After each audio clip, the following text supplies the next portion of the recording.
Good afternoon. Good afternoon. Okay, good afternoon. Good afternoon. Okay. Good afternoon. Okay, good afternoon. പിന്നെ എന്തൊക്കെയുണ്ട് വിശേഷം? സുഖം. സുഖം അല്ലേ? ഇങ്ങനെ പോണല്ലേ? പ്രാവശ്യം മഴ പകല് അത്ര ചൂടില്ല. എന്താണ്? രാത്രി ഇടയ്ക്ക് മഴ. അതുകൊണ്ട് പകല് അത്രയ്ക്ക് ചൂടില്ല. കഴിഞ്ഞ ആഴ്ചത്തെ പോലെ ചൂടില്ല. അതെ അതെ ശരിയാ. 2-3 ദിവസമായിട്ട് മഴ പെയ്യുണ്ട്. രാത്രി ഇപ്പൊ കിടന്നുറങ്ങാൻ സുഖമുണ്ടല്ലോ. കറണ്ട് പോവല്ലേ, അപ്പൊ അത്ര സുഖം. അപ്പൊ ഓർക്കണ്ടല്ലേ? കൊതുക് കടിക്കൂലേ നാട്ടില്? ഭയങ്കര പാടല്ലേ ഉറങ്ങാൻ? പക്ഷെ എല്ലാ സമയത്തും കൊതുകില്ല. ചില സമയത്ത് കൊതുകിന്റെ ഒരു സീസൺ കൊടുക്കത്ത് കൊതുകായി. എന്റെ ഹസ്ബൻഡ് പറയുന്നുണ്ട് നാട്ടിൽ പോയിട്ട് കറണ്ട് ഇല്ലാത്തോണ്ട് ഇൻവെർട്ടർ കുറച്ചു നേരം വർക്ക് ചെയ്ത് കുറച്ച് കഴിയുമ്പോ നാട്ടിൽ നമ്മൾ ഇല്ലാത്തോണ്ട് കുറച്ച് പ്രശ്നങ്ങൾ ഉണ്ട് ഇൻവെർട്ടറിന്. അപ്പൊ എന്നോട് ഉറങ്ങാൻ പറ്റില്ല, കൊതുക് അടിച്ചുകൊണ്ടിരിക്കുന്നു. വീട് മോസ്കിറ്റോ പ്രൂഫ് ആക്കിയേക്ക. അലർജി ഉള്ള ആളാണ്, അപ്പൊ തുമ്മാൻ തുടങ്ങും. നാട്ടില് ഭയങ്കര പൊടിയല്ലേ. പിന്നെന്ന് പറയുമ്പോ ഇനിയിപ്പോ കുറച്ച് ദിവസം കൂടെ വെയിറ്റ് ചെയ്യാം. അപ്പോഴേക്കും മഴയൊക്കെ വരുമായിരിക്കും അല്ലെ? വിചാരിക്കാം. മഴ വരുമ്പോ ഭയങ്കര കൂടുതലായിരിക്കും. സൈക്ലോൺ ഉണ്ടെന്ന് പറഞ്ഞോ? പ്രിൻസാണ് പറഞ്ഞേക്കണ്. ഉണ്ട്. വരും 25-ന് ശേഷം. ശരി. ഞാൻ പ്രിൻസ് ഒരാളെ ഈ ക്ലാസ്സിൽ ഞാൻ ഇപ്പോഴാണ് അറിയുന്നത്. എനിക്ക് അറിയില്ലായിരുന്നില്ല. പ്രിൻസെ കേരളക്കാരറിഞ്ഞിട്ടില്ലട്ടാ.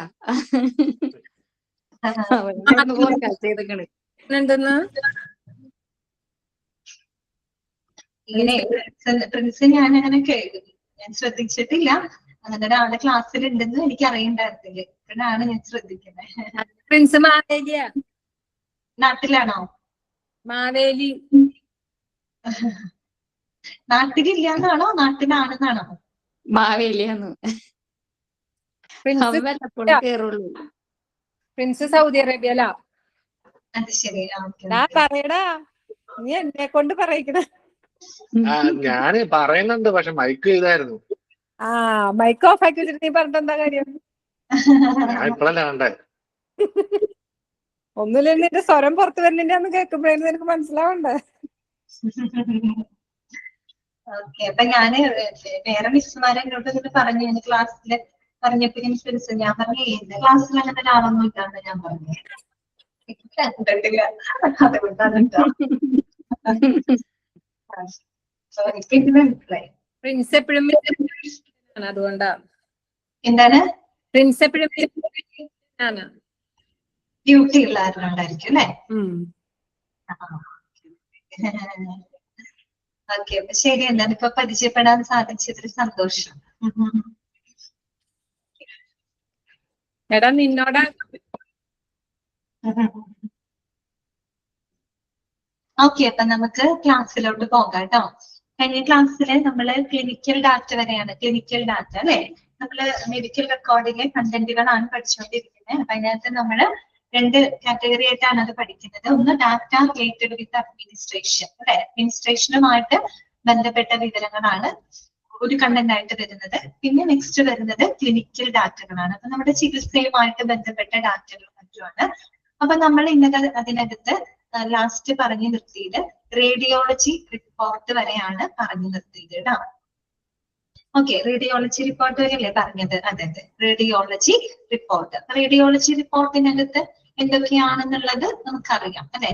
Okay. X-ray, radio active scanning, അതുപോലെ തെർമോഗ്രഫി, സീറോഗ്രഫി, അൾട്രാസോണോഗ്രഫി, ഇങ്ങനെയുള്ള കാര്യങ്ങളാണ് റേഡിയോളജി റിപ്പോർട്ടിനകത്ത് വരുന്നത്. അപ്പൊ സ്കാനിങ്ങും എക്സ്റേ എടുക്കുന്ന അതിന്റെയൊക്കെ റിപ്പോർട്ടും കാര്യങ്ങളാണെന്നുള്ളത് നമുക്കറിയാം.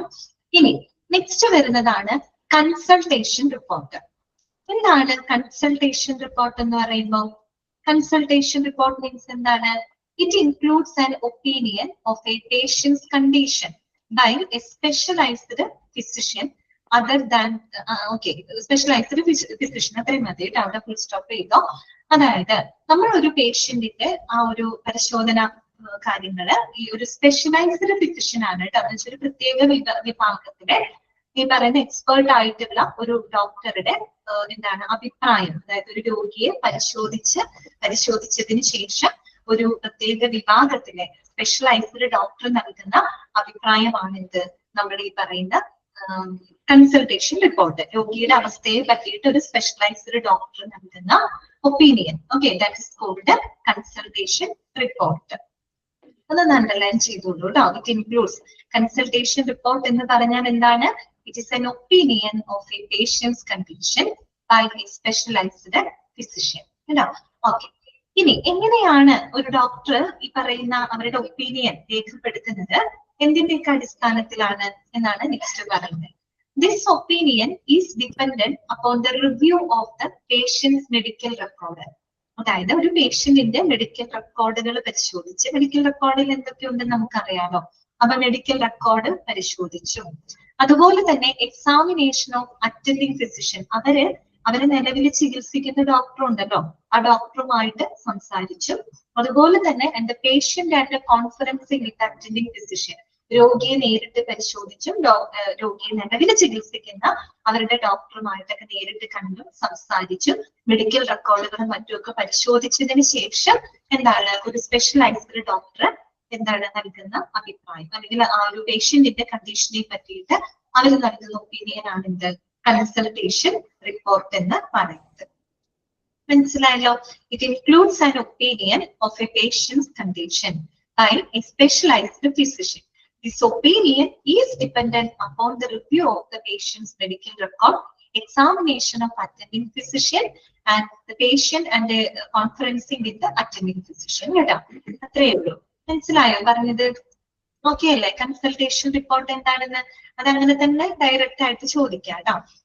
ഇനി നെക്സ്റ്റ് വരുന്നതാണ് അനസ്തേഷ്യ റിപ്പോർട്ട്. പേര് സൂചിപ്പിക്കുന്നത് പോലെ തന്നെ അനസ്തേഷ്യ സംബന്ധമായിട്ടുള്ള കാര്യങ്ങളായിരിക്കും, വിവരങ്ങളാണ് നമ്മൾ അതിനകത്ത് രേഖപ്പെടുത്തുന്നത് കേട്ടോ.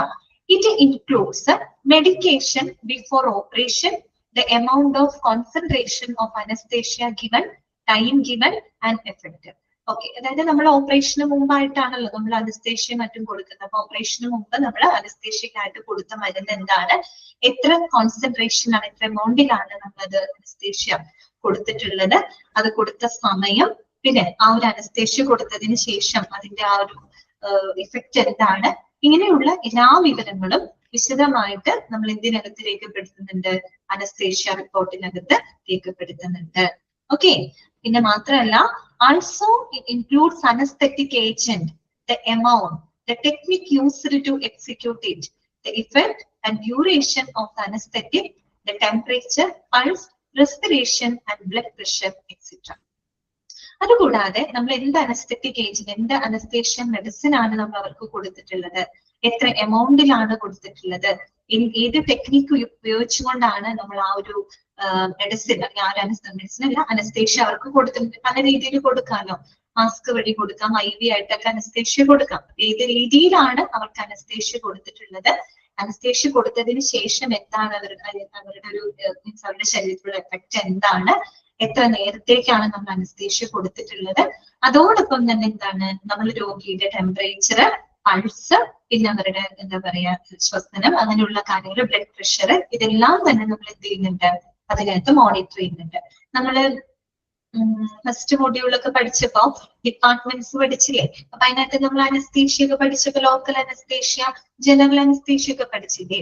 അപ്പൊ അതിനകത്ത് പറയുന്നുണ്ട് അനസ്തേഷ്യയുടെ സമയത്ത് നമ്മൾ എന്ത് ചെയ്യുന്നുണ്ട്, രോഗിയുടെ ഈ പറയുന്ന ബ്ലഡ് പ്രഷർ, അവരുടെ റെസ്പിറേഷൻ അല്ലെ, ടെമ്പറേച്ചർ, പൾസ്, ഇങ്ങനെയുള്ള കാര്യങ്ങളൊക്കെ നമ്മൾ എന്ത് ചെയ്യുന്നുണ്ട്, കണ്ടിന്യൂസ് ആയിട്ട് മോണിറ്റർ ചെയ്യുന്നുണ്ട് അല്ലെ.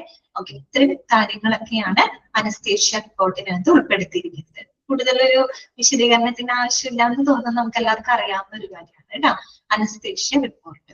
ഓക്കെ, അത് വേറൊരു ക്ലിനിക്കൽ ഡാറ്റയാണ് കേട്ടോ. ഓക്കെ അല്ലേ? നെക്സ്റ്റ് വരുന്നതാണ് ഓപ്പറേഷൻ റിപ്പോർട്ട്. ഓപ്പറേഷൻ റിപ്പോർട്ട് എന്തായിരിക്കും? സർജറി സംബന്ധമായിട്ടുള്ള കംപ്ലീറ്റ് ഇൻഫർമേഷൻസുകൾ നമ്മൾ ഈ റിപ്പോർട്ടിനകത്ത് രേഖപ്പെടുത്തി വെക്കും അല്ലെ, ഓപ്പറേഷൻ റിപ്പോർട്ട്. അപ്പൊ നോക്കാം, it includes consent for the surgery, pre anaesthesia, anaesthesia and post anaesthesia reports and the operative report അല്ലെ. ഇതിനകത്ത് എന്താണ്, സർജറിയുടെ കൺസെന്റ് ഉണ്ട് അല്ലെ. നമ്മളൊരു സർജറി ചെയ്യുന്നതിന് മുൻപായിട്ട് എന്ത് വേണം, രോഗിയുടെ കൺസെന്റ് നമുക്ക് ആവശ്യമാണ് അല്ലെ. അപ്പൊ ആ ഒരു സർജറിക്ക് അവരുടെ ആ ഒരു സമ്മതപത്രം അല്ലെ, ആ ഒരു കൺസെന്റ് ഉണ്ടായിരിക്കും.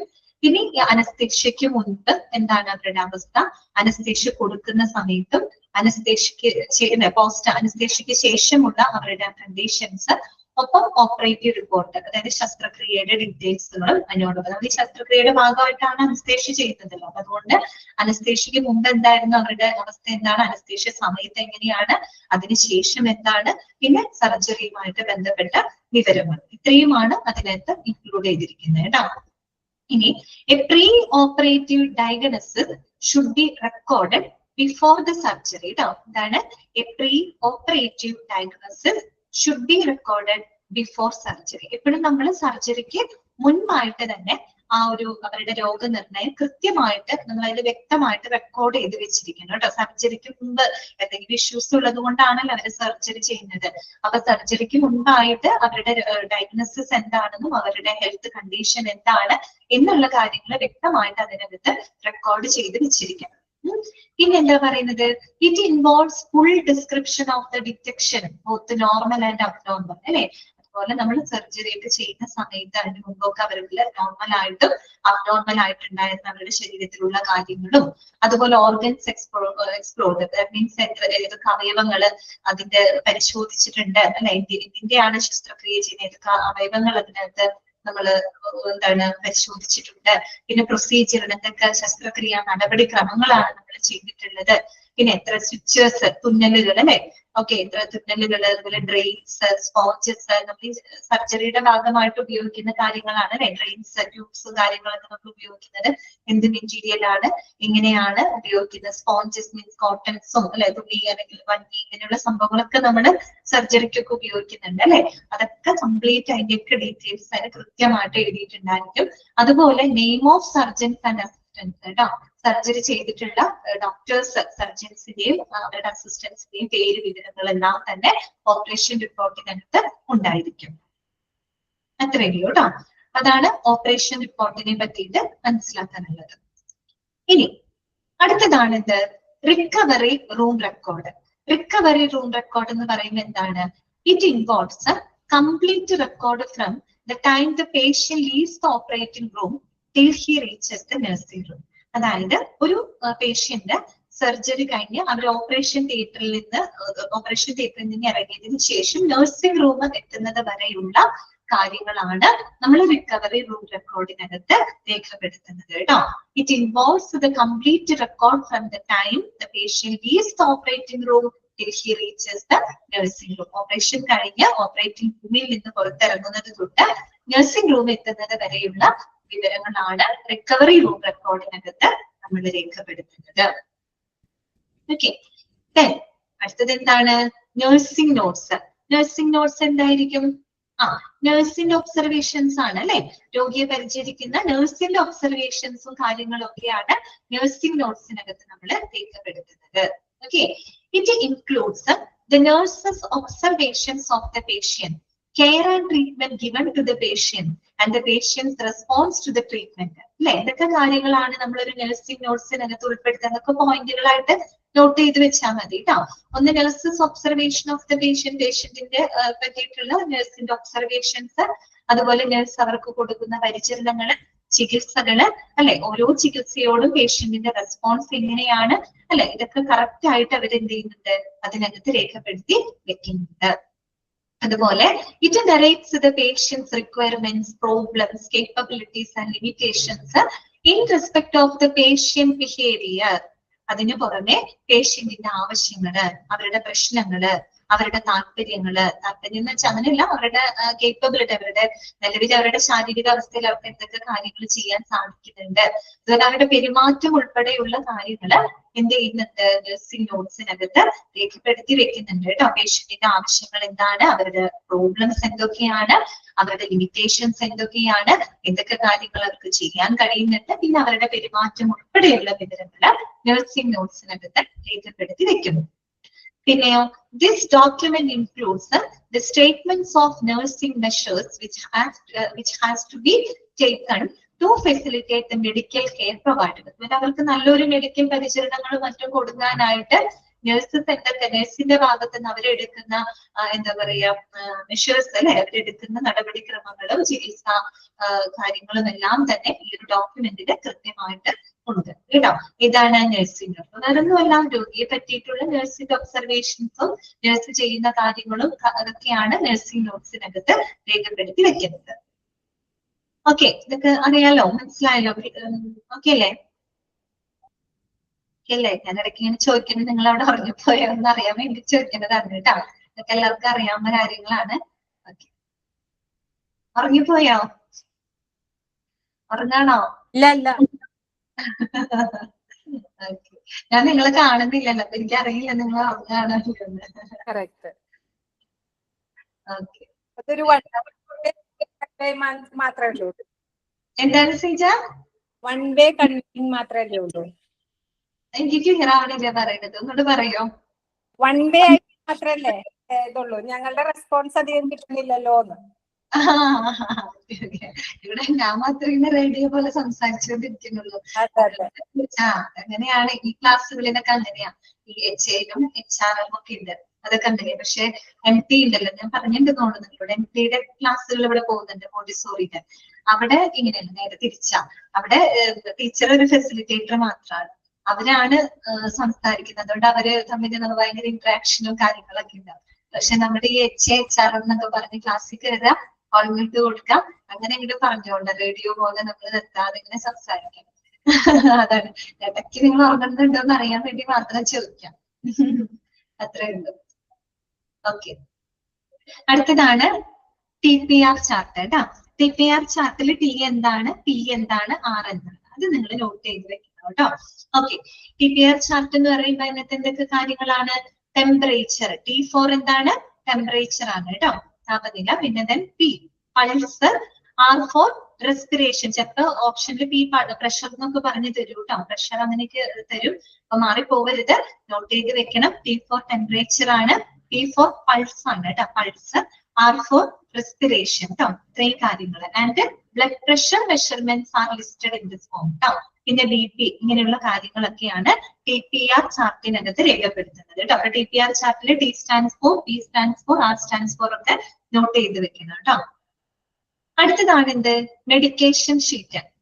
പേര് കേൾക്കുമ്പോൾ അറിയാലോ എന്തായിരിക്കും, നമ്മൾ രോഗികൾക്ക് കൊടുക്കുന്ന മരുന്നുകളുമായിട്ട് ബന്ധപ്പെട്ട കംപ്ലീറ്റ് ഇൻഫർമേഷൻസ് ആയിരിക്കും നമ്മൾ മെഡിക്കേഷൻ ഷീറ്റിനകത്ത് ഉൾപ്പെടുത്തുന്നത് അല്ലെ. Okay, it provides the documentation of the medicines given orally, topically, by inhalation and infusion.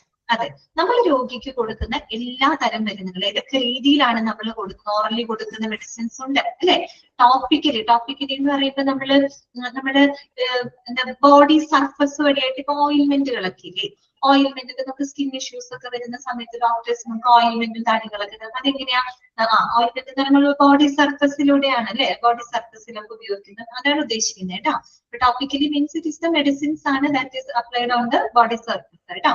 Okay, topically. പിന്നെ ഇൻഹേലേഷൻ, ശ്വസനത്തിലൂടെ എടുക്കുന്ന നമ്മളിപ്പോ നെബുലൈസ് ഒക്കെ ചെയ്യില്ലേ, നെബുലൈസ് ഒക്കെ ചെയ്യുമ്പോൾ നമ്മൾ മെഡിസിൻസ് അത് മിക്സ് ചെയ്തിട്ട് നമ്മൾ എടുക്കുകയാണ്, ഇൻഹേലേഷനിലൂടെ എടുക്കുകയാണ് അല്ലെ. അതുപോലെ ഇൻഫ്യൂഷൻ, ദ്രാവക രൂപത്തിന് നമുക്കിപ്പോ എന്താ പറയാ വോമിറ്റിങ് അല്ലെങ്കിൽ വേറെ ഇങ്ങനെയൊക്കെ വരുന്ന സമയത്തൊക്കെ നമുക്ക് ട്രിപ്പ് ഇടാറുണ്ട് അല്ലെ. അതെ, അപ്പൊ അത് ഇൻഫ്യൂഷൻ ആയിട്ട് അല്ലെ. അതുപോലെ IV ഇഞ്ചക്ഷനിലൂടെ ഒക്കെ കൊടുക്കുന്നുണ്ട്. അപ്പൊ ഏത് രീതിയിലാണെങ്കിലും, ഏതൊക്കെ രീതിയിൽ നമ്മൾ മരുന്നുകൾ കൊടുക്കുന്നുണ്ട്, എന്തൊക്കെ മരുന്നുകളാണ്, അതിന്റെ കംപ്ലീറ്റ് വിവരങ്ങള് മെഡിക്കേഷൻ ഷീറ്റിനകത്ത് ഉണ്ടായിരിക്കും. ഓക്കെ, പിന്നെന്താണ്, the date, time, name of drug, dose and route by which it was given, are documented after the drug has administered കേട്ടോ. അതുകൂടാതെ നമ്മൾ ആ മരുന്ന് കൊടുക്കുന്ന തീയതി, സമയം, മരുന്നിന്റെ പേര്, എത്ര ഡോസിലാണ് കൊടുക്കുന്നത്, ഏത് റൂട്ടിലൂടെ, ദാറ്റ് മീൻസ് നമ്മൾ പറഞ്ഞ ഓറലി ആണോ, ടോപ്പിക്കലി ആണോ, ഇൻഹലേഷൻ ആണോ, ഇൻഫ്യൂഷൻ ആണോ, ഇഞ്ചക്ഷൻ ആണോ, ഏത് രീതിയിലാണ് നമ്മൾ ആ മെഡിസിൻസ് കൊടുക്കുന്നത്, അങ്ങനെയുള്ള എല്ലാ വിവരങ്ങളും ഈ ഒരു മെഡിക്കേഷൻ ഷീറ്റിനകത്ത് കൃത്യമായിട്ട് നമ്മൾ എന്ത് ചെയ്ത് വെക്കുന്നുണ്ട്, റെക്കോർഡ് ചെയ്ത് വെക്കുന്നുണ്ട്. ഓക്കെ, പിന്നെ അടുത്തത് വരുന്ന എന്താണ്, മിസ്സലേനിയസ് റിപ്പോർട്ട്സ്. നമ്മൾ ഈ പറഞ്ഞ റിപ്പോർട്ട്സിന് പുറമെ വരുന്ന മറ്റു പല റിപ്പോർട്ട്സുകളാണ് കേട്ടോ. The specialised care units of the hospital such as the ICU, intensive care unit, CCU, critical care means അത് ക്രിട്ടിക്കൽ ആവാം, കാർഡിയാക് കെയർ യൂണിറ്റും ആണ്, അങ്ങനെയാണ് കേട്ടോ. Et cetera are included in this form കേട്ടോ. നമ്മൾ തീവ്ര പരിചരണ വിഭാഗത്തിൽ എനിക്ക് ഹൃദയ സംബന്ധമായിട്ടുള്ള ഇത് തന്നെ ക്രിട്ടിക്കൽ കെയർ യൂണിറ്റ് ഉണ്ടല്ലോ, കാർഡിയക് കെയർ യൂണിറ്റ്. അപ്പൊ അങ്ങനെ അവിടെയൊക്കെ ഉള്ള നമ്മൾ കൊടുക്കുന്ന പരിചരണങ്ങളും കാര്യങ്ങളും ഒക്കെയാണ് മിസ്സലേനിയസ് റിപ്പോർട്ട്. അത് നമ്മൾ ഇപ്പൊ മുകളിൽ പറഞ്ഞിട്ടുള്ള റിപ്പോർട്ടുകൾക്ക് പുറമേ വരുന്ന മറ്റു പല കാര്യങ്ങളാണ് മിസ്സലേനിയസ് റിപ്പോർട്ട്സ് ആയിട്ട് നമ്മൾ വെക്കുന്നത് കേട്ടോ. പിന്നെ അടുത്തതാണ് എന്ത്, ഫിസിക്കൽ തെറാപ്പി അഥവാ ഫിസിയോതെറാപ്പി. എന്താണ്, നമ്മൾ ഈ പേഷ്യൻസിന് അവരെ സാധാരണ ജീവിതത്തിലേക്ക് തിരിച്ചു കൊണ്ടുവരാനായിട്ട് നമ്മൾ ഉപയോഗിക്കുന്ന ചികിത്സാ രീതികൾ അല്ലെ, അതാണ് ഫിസിക്കൽ തെറാപ്പി അഥവാ ഫിസിയോതെറാപ്പി എന്ന് പറയുന്നത്. It gives a description of the assessments and treatments which include the use of exercise, heat, cold, water, electricity, ultrasound and physical means to bring back the patient to the useful activity. അവര് normal ലൈഫിലോട്ട് തിരിച്ചു കൊണ്ടുവരാൻ നമ്മൾ ഉപയോഗിക്കുന്ന ചികിത്സാ രീതികളാണ്. അതിൽ വരുന്ന കാര്യങ്ങളൊക്കെയാണ് ഈ പറയുന്നത്. വ്യായാമം അല്ലെ, എക്സസൈസ് വരുന്നുണ്ട്, അതുപോലെ ഹീറ്റ്, കോൾഡ്, വാട്ടർ, പിന്നെ electricity, ultrasound, physical means physical എക്സസൈസും കാര്യങ്ങളിലൂടെയൊക്കെയാണ് നമ്മൾ അവരെ ഒരു നോർമൽ ആക്ടിവിറ്റിയിലൂടെ, അവരുടെ നോർമൽ ലൈഫിലോട്ട് നമ്മൾ കൊണ്ടുവരുന്നത് അല്ലെ. അപ്പൊ അങ്ങനെയുള്ള ചികിത്സാ വിവരങ്ങളാണ് ഫിസിക്കൽ തെറാപ്പി റിപ്പോർട്ടിനകത്ത് രേഖപ്പെടുത്തി വെക്കുന്നത്. അടുത്തതാണ് എന്ത്, social service data. Social service data, it must consist of background, social information and problems identified by the patient, his family and the social worker. Social service data അതായത് നമ്മൾ ഒരു പേഷ്യന്റിന്റെ സാമൂഹികമായിട്ടുള്ള അവരുടെ പശ്ചാത്തലം അല്ലെ, സാമൂഹികമായിട്ടുള്ള അവരുടെ പശ്ചാത്തലം, സമൂഹത്തിൽ ഏതെങ്കിലും തരത്തിലുള്ള പ്രോബ്ലംസുകൾ അവർ ഫേസ് ചെയ്യുന്നുണ്ടോ അല്ലെ, ഇങ്ങനെയുള്ള കാര്യങ്ങളൊക്കെയാണ് നമ്മൾ സോഷ്യൽ സർവീസ് ഡാറ്റയ്ക്കകത്ത് ഉൾപ്പെടുത്തുന്നത് കേട്ടോ. പ്രത്യേകിച്ച് രോഗിയും രോഗിയുടെ കുടുംബാംഗങ്ങള്, മറ്റ് സോഷ്യൽ വർക്കേഴ്സ്, അവരൊക്കെ ഐഡന്റിഫൈ ചെയ്തിട്ടുള്ള രോഗി ഫേസ് ചെയ്യുന്ന പലതരത്തിലുള്ള അവരുടെ സാമൂഹികമായിട്ടുള്ള അവരുടെ പശ്ചാത്തലം, അല്ലെങ്കിൽ അവർ ഫേസ് ചെയ്യുന്ന പ്രോബ്ലംസുകൾ, ഇതൊക്കെയാണ് സോഷ്യൽ സർവീസ് ഡാറ്റയ്ക്കകത്ത് രേഖപ്പെടുത്തുന്നത്. ലാസ്റ്റ് ആൻഡ് ഫൈനൽ വൺ എന്താണ്, ഡിസ്ചാർജ് സമ്മറി. ഡിസ്ചാർജ് സമ്മറി എന്താണ്, it is a brief recapitulation of the patient's course in the hospital. അത് അണ്ടർലൈൻ ചെയ്തോട്ടോ, അങ്ങനെ തന്നെ ചോദിക്കാം. Dash is a brief recapitulation of the patient's course in the hospital എന്ന് ചോദിച്ചാൽ എന്താണ്, ഡിസ്ചാർജ് സമ്മറിയാണ് അല്ലെ. അത് ആ ഒരു ഡിസ്ചാർജ് സമ്മറിയിൽ ഈ ഒരു രോഗിയുടെ അഡ്മിഷൻ തൊട്ട് ഡിസ്ചാർജ് വരെയുള്ള കംപ്ലീറ്റ് കാര്യങ്ങൾ നമുക്ക് അതിൽ അറിയാൻ പറ്റും അല്ലെ. ആ ഒരു ഹോസ്പിറ്റലിലെ ആ ഒരു എന്താ പറയുക, രോഗിയുടെ പരിചരണത്തിലുടനീളമുള്ള കാര്യങ്ങളുടെ ഒരു ചുരുക്കമാണ് അല്ലെ. ഇതാണ് ഡിസ്ചാർജ് സമ്മറി എന്ന് പറയുന്നത്. ഡിസ്ചാർജ് സമ്മറിക്കകത്ത് എന്തൊക്കെ കാര്യങ്ങൾ ഉണ്ടാവും, അത് ഈ ചാപ്റ്ററിന്റെ തുടക്കത്തിൽ നമ്മൾ പറഞ്ഞിട്ടുണ്ടായിരുന്നു. ഒരു ഇൻപേഷ്യന്റിന്റെ മെഡിക്കൽ റെക്കോർഡിൽ ഉൾപ്പെടുത്തേണ്ട കാര്യങ്ങളുടെ ഡിസ്ചാർജ് സമ്മറി പറഞ്ഞു പോയിട്ടുണ്ട്. അതെന്നെ അവിടെ പറയുന്നത് കേട്ടോ. It involves the reason for hospitalisation, എന്തുകൊണ്ടാണ് അവരെ ഹോസ്പിറ്റലൈസ് ചെയ്തത്, സിഗ്നിഫിക്കന്റ് ഫൈൻഡിങ്സ് ഫ്രം എക്സാമിനേഷൻസ് കേട്ടോ, പരിശോധനയിൽ നിന്നും കണ്ടെത്തിയിട്ടുള്ള അല്ലെ ലഭിച്ച പ്രധാനപ്പെട്ട കാര്യങ്ങള്, പ്രൊസീജിയേഴ്സ്, എന്തൊക്കെ ചികിത്സാ നടപടിക്രമങ്ങളാണ് ചെയ്തിട്ടുള്ളത്, തെറാപ്പീസ് ഗിവൺ, എന്തൊക്കെ ചികിത്സകൾ കൊടുത്തു, ഓരോ ചികിത്സയോടും എന്തായിരുന്നു അവരുടെ റെസ്പോൺസ്, മീൻസ് അവരുടെ ബോഡി എങ്ങനെ അതിന് റെസ്പോണ്ട് ചെയ്തിട്ടുണ്ട്, നല്ല രീതിയിലാണോ നെഗറ്റീവ് ആയിട്ടാണോ, എല്ലാം ഉണ്ടാവുന്നത് അല്ലെ. Condition at the time of discharge, അതുപോലെ ഡിസ്ചാർജ് ചെയ്യുന്ന സമയത്തുള്ള അവരുടെ നിലവിലെ അവരുടെ കണ്ടീഷൻ എന്താണ്. ഓക്കെ, അതോടൊപ്പം instructions provided regarding medications, physical activities, diet and follow care അല്ലെ.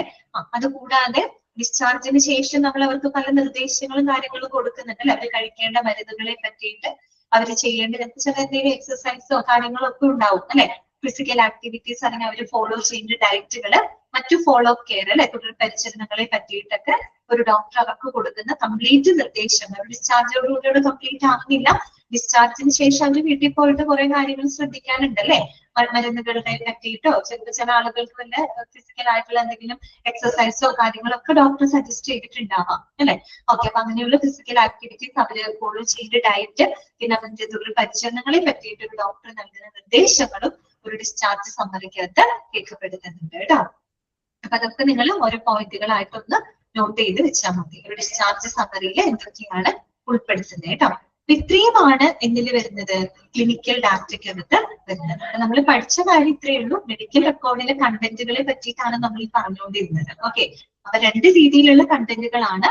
ഒന്ന് ഡാറ്റ വിത്ത് അഡ്മിനിസ്ട്രേഷൻ ആണ്, മറ്റൊന്ന് ക്ലിനിക്കൽ ഡാറ്റയാണ്. രണ്ടും കഴിഞ്ഞു കേട്ടോ.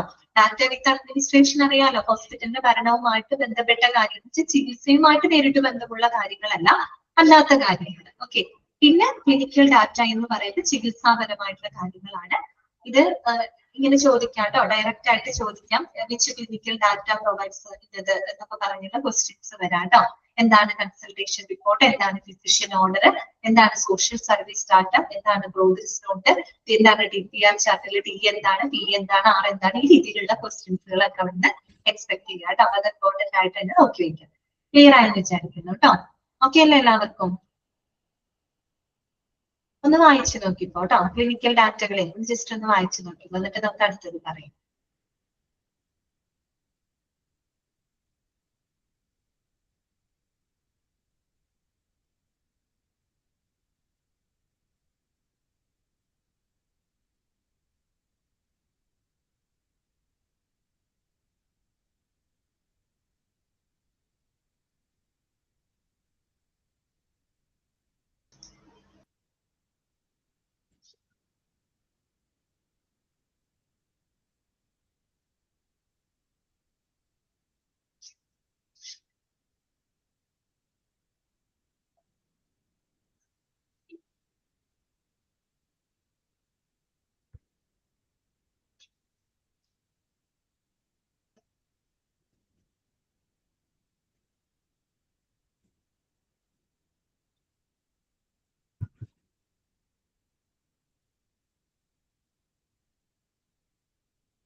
ഓക്കെ അല്ലേ?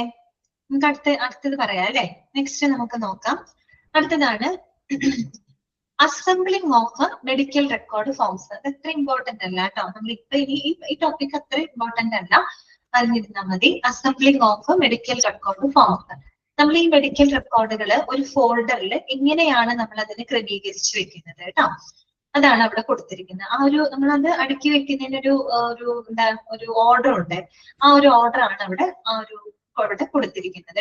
ജസ്റ്റ് ആ അറേഞ്ച്മെന്റ് ഒന്ന് മനസ്സിലാക്കി വെക്കുക. ഇന്നിപ്പോ എല്ലാം നമ്മൾ കമ്പ്യൂട്ടർ സിസ്റ്റത്തിലാണല്ലോ എല്ലാം നമ്മൾ സ്റ്റോർ ചെയ്ത് വെക്കുന്നത്.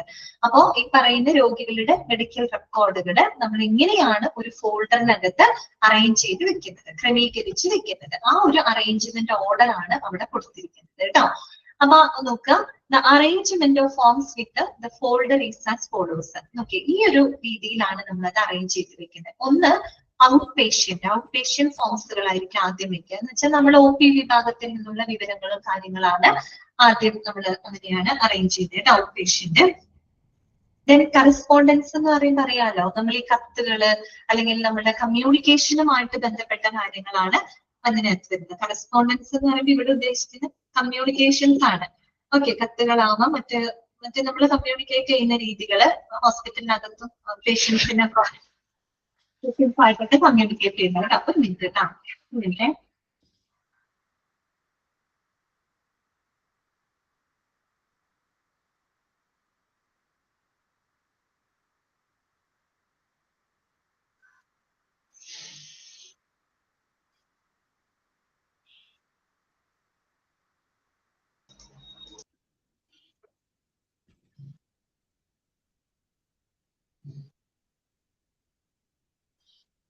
ഓക്കെ, ആ അറേഞ്ച്മെന്റ് വായിച്ചു നോക്കിയോ നിങ്ങള്?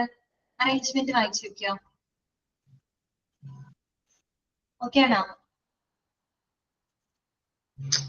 ആ, അറേഞ്ച്മെന്റ് ഇതാ. ഞാൻ പെട്ടെന്നൊരു ഫോൺ വന്നു, അതുകൊണ്ടാണ് കേട്ടോ. വീട്ടിൽ നിന്ന് അമ്മ വിളിച്ചിട്ടാണ്. അപ്പൊ അമ്മയാണെങ്കിൽ എന്തെങ്കിലും അത്യാവശ്യ കാര്യത്തിനാണ് വിളിക്കാറുള്ളത്. പിന്നെ ആ സമയത്ത് എടുത്തില്ലെങ്കിൽ നമുക്ക് അറിയില്ലല്ലോ എന്തിനാ വിളിക്കണേന്നുള്ളത്. അപ്പൊ അമ്മയുടെ ഫോൺ, അമ്മ വിളിച്ചത് മോളാണ്. മോൾ എന്തോ ഒരു മിഠായി എന്തോ വാട്സാപ്പിൽ അയച്ചിട്ടുണ്ട്, അത് വാങ്ങിച്ചുകൊണ്ട് ചെല്ലാൻ പറഞ്ഞിട്ട് വിളിച്ചതാണ്. തെറ്റാറുള്ള ഒരു സമയമാണ്. ഓക്കെ, ഇത് വിട്ടാലെയാണോ നോക്കണം. അപ്പൊ നോക്കാം, assembling of medical record forms.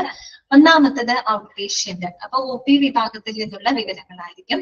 രണ്ടാമത്തത് കറസ്പോണ്ടൻസ്, ഓക്കെ, നമ്മള് ഈ പറയുന്ന കമ്മ്യൂണിക്കേഷനുമായിട്ട് ബന്ധപ്പെട്ട കാര്യങ്ങള്.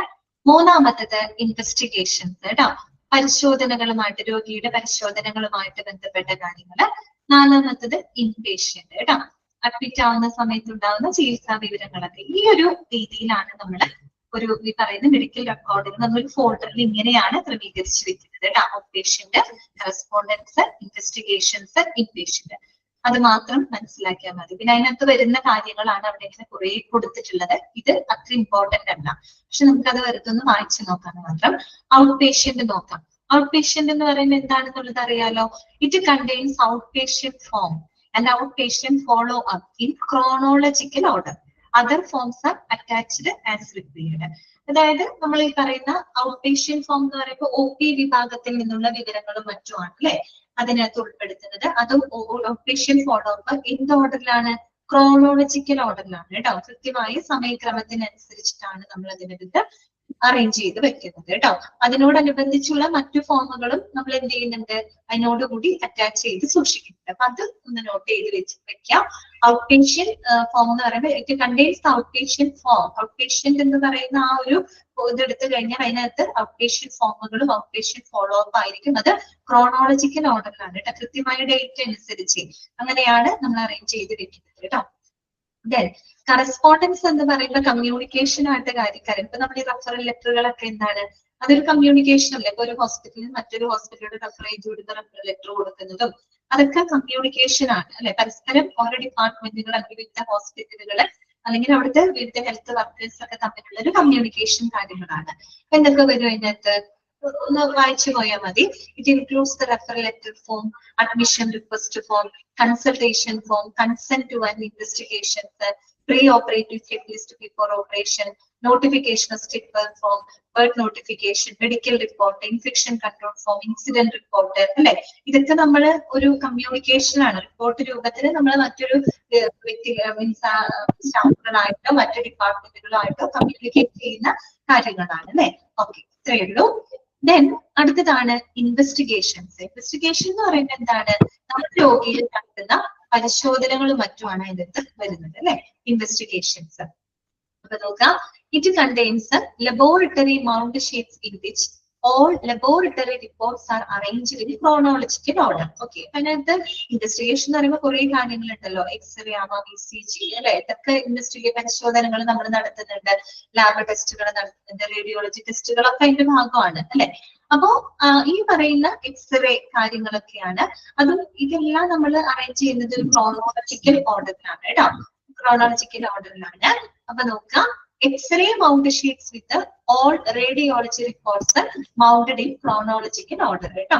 അപ്പൊ എക്സ്റേ ആണെങ്കിലും മറ്റു റേഡിയോളജി റിപ്പോർട്ടുകൾ ആണെങ്കിലും ക്രോണോളജിക്കൽ ഓർഡർ എന്ന് പറഞ്ഞാൽ മനസ്സിലായല്ലോ, ഡേറ്റ് അനുസരിച്ചിട്ടാണ് കേട്ടോ. ആ ഡേറ്റ് അനുസരിച്ച് കൃത്യമായിട്ട് നമ്മൾ എന്ത് ചെയ്ത് വെക്കുന്നു, റിപ്പോർട്ട് ചെയ്ത് വെക്കുന്നു. ECG, EEG, അൾട്രാസൗണ്ട് എക്സാമിനേഷൻസ് ഒക്കെ ഒരു ചെയ്യുന്ന കാര്യങ്ങള്. And other diagnostic investigation report which are kept in the following order. ഇപ്പൊ നമ്മൾ പറഞ്ഞല്ലോ, ലാബ് ടെസ്റ്റുകൾ ഉണ്ട്, radiology test, ECG, EEG, ultrasound scan, ഇങ്ങനെയൊക്കെയുള്ള എല്ലാം വരുന്നുണ്ട്. അതിൽ തന്നെ ഈ പറഞ്ഞ കാര്യങ്ങളിൽ തന്നെ അത് അറേഞ്ച് ചെയ്യുന്നതിനും ഒരു ഓർഡർ ഉണ്ട്. അത് അറേഞ്ച് ചെയ്ത് വെക്കുന്നതിന് ഒരു ഓർഡർ ഉണ്ട്. അത് ഈ ഓർഡർ ആണ്. ആദ്യം ലാബ് റിപ്പോർട്ടുകളാണ് വെക്കുക. പിന്നെ അതായത് ഇപ്പൊ എക്സ്റേ അങ്ങനെയുള്ള കാര്യം, എക്സ്റേ കാര്യങ്ങളൊക്കെ രണ്ടാമത് വെക്കും. പിന്നെ ECG ഉണ്ടെങ്കിൽ ECG, ഇനി EEG, ഓക്കെ, പിന്നെ അൾട്രാസൗണ്ട്. അങ്ങനെ ആ ഒരു ഓർഡറിലായിരിക്കും നമ്മുടെ ക്രമീകരിക്കുക കേട്ടോ. ഈ പറഞ്ഞ കാര്യങ്ങൾ ഉള്ളതാണ് ഇൻവെസ്റ്റിഗേഷൻ എന്ന് പറയുന്നത്. ഓക്കെ, അപ്പൊ അതിനകത്ത് തന്നെ ഒരു ഓർഡർ കൊടുത്തിട്ടുണ്ട്. ആദ്യം ലാബ് ടെസ്റ്റുകളുടെ അത്തരം ഇൻവെസ്റ്റിഗേഷൻ, ലാബ് ഇൻവെസ്റ്റിഗേഷൻ റിപ്പോർട്ടുകൾ ആദ്യം വെക്കും. പിന്നെ എക്സ്റേ, ECG ഉണ്ടെങ്കിൽ അത് EEG, അൾട്രാസൗണ്ട് സ്കാനിങ്, ആ ഒരു ഓർഡറിലാണ് നമ്മൾ അവിടെ ക്രമീകരിച്ച് വെക്കുന്നത്. ഓക്കെ, ലാസ്റ്റ് വരുന്നത് ഇൻപേഷ്യന്റ് ആണ്. ഓക്കെ, അപ്പൊ ഒരു രോഗിയുടെ ആയിട്ട് ബന്ധപ്പെട്ട കംപ്ലീറ്റ് കാര്യങ്ങൾ. സൗദ ഒന്ന് മ്യൂട്ട് ചെയ്ത് വെക്കോ, സൗദ ഒന്ന് മ്യൂട്ട് ചെയ്ത് വെച്ചോ കേട്ടോ. ഓക്കെ, അപ്പൊ ഇൻപേഷ്യന്റിൽ വരുന്ന കാര്യങ്ങൾ എന്തൊക്കെയാണ്? It contains admission, discharge sheet, history and physical examination report, progress notes, physician order, anaesthesia record, operation report form, recovery record, labour record, diabetic record, resuscitation record, growth chart record, paramedical service record, nurses notes and observation chart, medication record, fluid balance chart, intake output and vital sign record, discharge summaries with the most remote admission filed on the bottom and most recent admission filed on the top. നമ്മൾ ഈ പറയുന്ന റെക്കോർഡുകളൊക്കെ ഉണ്ടല്ലോ, അതെങ്ങനെ arrange ചെയ്ത് വെക്കുന്നതെന്ന് വെച്ചാൽ ഏറ്റവും remote അഡ്മിഷൻസുകൾ, that means എന്താണ്, നമ്മൾ പഴയ കാര്യങ്ങളൊക്കെ ഉണ്ടല്ലോ, പഴയ വിവരങ്ങളും കാര്യങ്ങളൊക്കെ നമ്മൾ എപ്പോഴും താഴെയായിട്ടും ഏറ്റവും റീസെന്റ് ആയിട്ടുള്ള ലേറ്റസ്റ്റ് ഇൻഫർമേഷൻസും കാര്യങ്ങളും ടോപ്പിൽ വരത്തക്ക രീതിയിലാണ് നമ്മളത് ഫൈൽ ചെയ്ത് വെക്കുക കേട്ടോ. ഓക്കെ, അപ്പൊ അതൊന്ന് ശ്രദ്ധിക്കുക. ഇങ്ങനെയാണ് കൊടുത്തത്. പഴയ വിവരങ്ങൾ താഴെയായിരിക്കും, നമ്മളിപ്പോ നടന്നുകൊണ്ടിരിക്കുന്ന റീസെന്റ് ആയിട്ടുള്ള ലേറ്റസ്റ്റ് ആയിട്ടുള്ള ഇൻഫർമേഷൻസുകൾ എപ്പോഴും ടോപ്പിൽ വരുന്ന രീതിയിലായിരിക്കും ഫയൽ ചെയ്ത് വെക്കുന്നുണ്ടാവുക. ഇത് അത്ര ഇമ്പോർട്ടന്റ് ഒന്നും അല്ല കേട്ടോ. അത് അധികം ക്വസ്റ്റ്യൻ അങ്ങനെ വന്നിട്ടില്ല.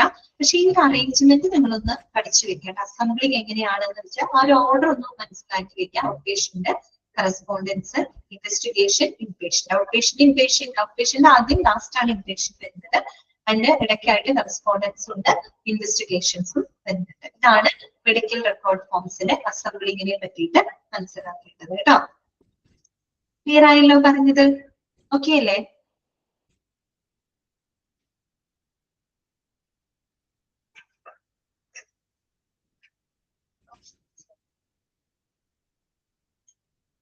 ഒന്ന് വായിച്ചു നോക്കിക്കോളൂ കേട്ടോ, ജസ്റ്റ് നോക്കിക്കോ.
നെക്സ്റ്റ് പറയാട്ടോ. അടുത്തത് ഇനി ഏറ്റവും ഇമ്പോർട്ടന്റ് ആയിട്ടുള്ള ഏറ്റവും കൂടുതൽ ക്വസ്റ്റ്യൻസ് ഒക്കെ വരുന്ന മെഡിക്കൽ റെക്കോർഡിലെ ICHA, അതെന്തോ ടൈപ്പിംഗ് മിസ്റ്റേക്ക് ആണ് കേട്ടോ. ICH എന്ന് പറയുന്നത് അത് അതുകൊണ്ടാണ് ഞാനത് വായിക്കാതിരുന്നത്. ICH റെക്കോർഡ് ശരിക്കും അത് എന്താണ് ഉദ്ദേശിച്ചിരിക്കുന്നതിന് ചിലപ്പോ ഈ ഇന്റഗ്രേറ്റഡ് ചൈൽഡ് ഹെൽത്ത് റെക്കോർഡ് എന്നൊക്കെ പറയാറുണ്ട്. അത് തന്നെയാണോ എന്നുള്ളത് കൺഫ്യൂഷൻ ആണ്. അതുകൊണ്ടാണ് അത് അത്ര ഇമ്പോർട്ടന്റ് അല്ല കേട്ടോ. ഞാനതൊന്ന് ഡൗട്ട് ഉള്ളത് കൊണ്ടാണ് ഞാനത് മാറ്റി വെച്ചത് കേട്ടോ. അത് കുട്ടികളുമായിട്ട് ബന്ധപ്പെട്ട കാര്യങ്ങളായിരിക്കാം എന്നാണ് എനിക്ക് തോന്നുന്നത് കേട്ടോ. അതിന് കറക്റ്റ് ഞാൻ നോക്കിയിട്ട് പറയാം കേട്ടോ.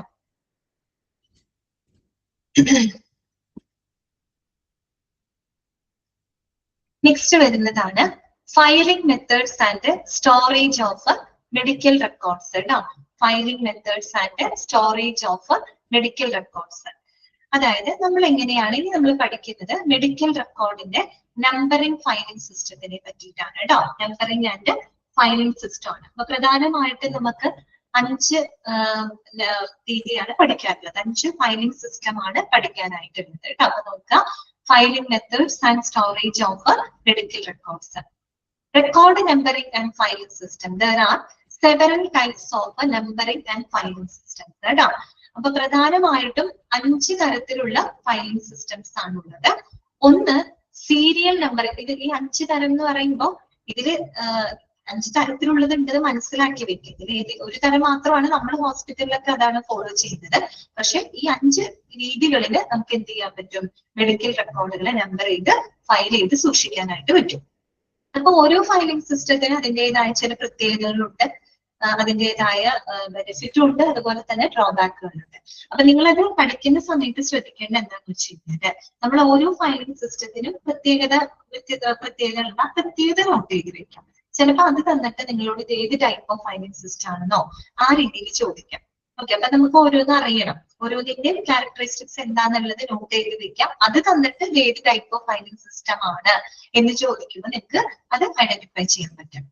ഓക്കെ, ആ രീതിയിൽ പഠിക്കാം കേട്ടോ. അപ്പൊ ഒന്നാമത്തെയാണ് serial numbering and filing system. രണ്ടാമത്തത് unit numbering and filing system. Third one straight numeric filing. Fourth one terminal digit filing. Fifth one middle digit filing. കിട്ടിയോ? ഇതൊക്കെയാണ് 5 type: serial numbering and filing system, unit numbering and filing system, straight numeric filing, terminal digit filing and fifth one middle digit filing. ഇനി നമുക്ക് ഓരോന്നും മനസ്സിലാക്കാം. First one വരുന്നതാണ് serial numbering filing system. Serial numbering filing system. Okay, എന്തൊക്കെയാണ് പറയുന്നത്? In serial numbering the patient is given a new number for each occasion of treatment by a healthcare facility. അതായത് ഒരു രോഗി ഓരോ തവണയും ആശുപത്രിയിൽ ചികിത്സയ്ക്ക് വരുമ്പോൾ അവർക്ക് ഓരോ പുതിയ നമ്പർ വീതം കൊടുക്കുന്ന ഒരു രീതിയാണ്. അതാണ് എന്ത് സീരിയൽ നമ്പറിംഗ് ഫയലിംഗ് സിസ്റ്റം എന്ന് പറയുന്നത്. മനസ്സിലായോ? അതായത് രോഗിയുടെ ചികിത്സയുടെ ഓരോ സിറ്റുവേഷനിലും ഓരോ സന്ദർഭത്തിലും അവർക്ക് എന്ത് കൊടുക്കാണ്? ഒരു പുതിയൊരു നമ്പർ അവർക്ക് കൊടുക്കുകയാണ്. ഓരോ തവണയും ചികിത്സയ്ക്ക് വരുമ്പോഴും അവർക്ക് പുതിയൊരു നമ്പറാണ് കൊടുക്കുന്നത്. അതാണ് ഇത് സീരിയൽ നമ്പറിംഗ് ഫയലിംഗ് സിസ്റ്റം. ഇത് നമുക്ക് കേൾക്കുമ്പോൾ തന്നെ അറിയാം ഇതൊട്ടും പ്രാക്ടിക്കബിൾ ആയിട്ടുള്ള കാര്യം. ഇതൊന്നും നമ്മുടെ ഹോസ്പിറ്റലിൽ ഫോളോ ചെയ്യുന്നതല്ല. പക്ഷെ ഈ രീതിയിലും ഫയൽ ചെയ്ത് വെക്കാന്നാണ് പറയുന്നത്. ഇങ്ങനെയൊക്കെ വരുമ്പോൾ എന്ത് സംഭവിക്കുന്ന അറിയാമോ?